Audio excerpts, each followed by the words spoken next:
Securing the right SEN support during transition phases is difficult, but there is this one thing that happens that creates roadblocks, setbacks and obstacles every time.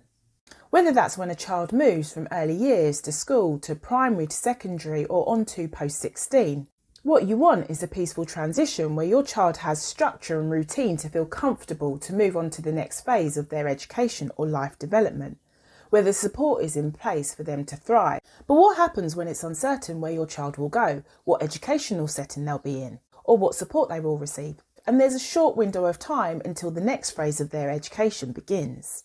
So in this video, I'll be discussing the common challenges that we parents face during these transitions.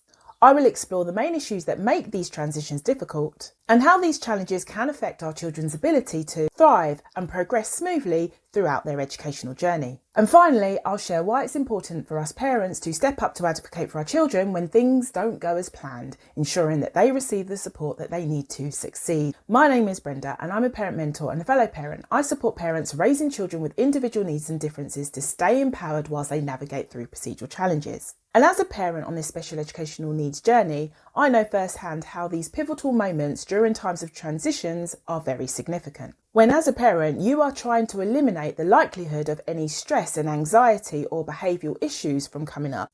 So what are the common challenges faced?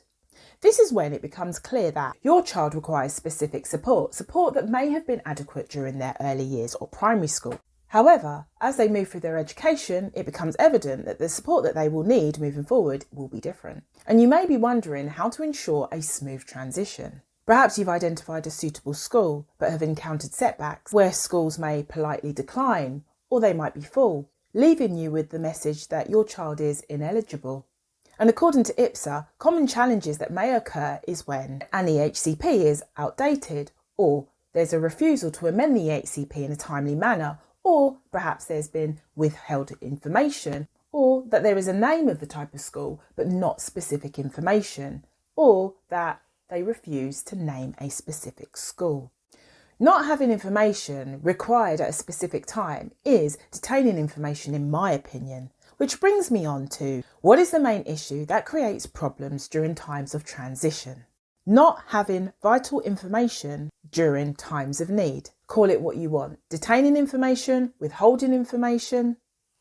And this is the main issue that complicates these transitions. An outdated EHCP means that the information is not current. But when you know that it is clear that your child's needs are not reflected in that document, it can make you wonder, why hasn't it been updated? It could be unintentional.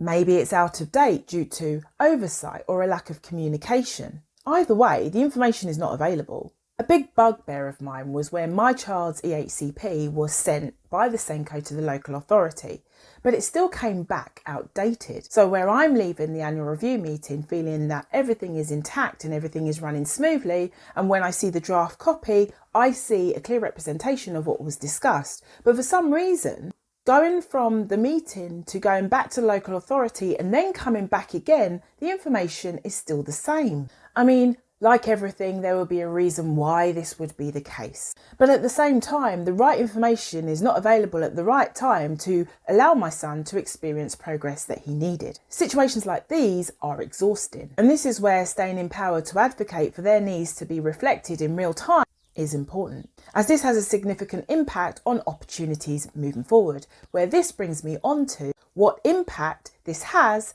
if missed. When you don't have access to key information like your child's next placement or an updated EHCP, it will create significant challenges. Without the updated details needed to make informed decisions, or when specific information is unavailable, it can impact your relationships with professionals, the decision-making process, and overall trust.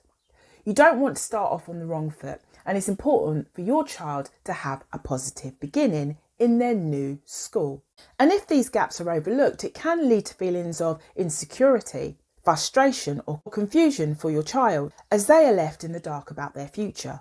And as parents, if we ignore, avoid or passively overlook these obstacles, it will make things more difficult in the long term. That's why it's so crucial to advocate for your child's individual needs and differences to be recognised and addressed. And this is why our role as advocates is important. And as mentioned, there are excellent services such as IPSA that can provide valuable information. But remember, you don't have to navigate this process alone. If you're currently supporting your child to go from early years to primary school and primary school to secondary, or even on to post-16, and are experiencing setbacks, and if you're seeking clarity around your situation and looking to take action towards meaningful progress for your child, why not schedule a call? The information is in the description box below. Alternatively, YouTube thinks you might like this video, so why not take a look? But for now, keep doing what you're doing, stay focused, stay empowered, and keep creating progress. Thank you for listening.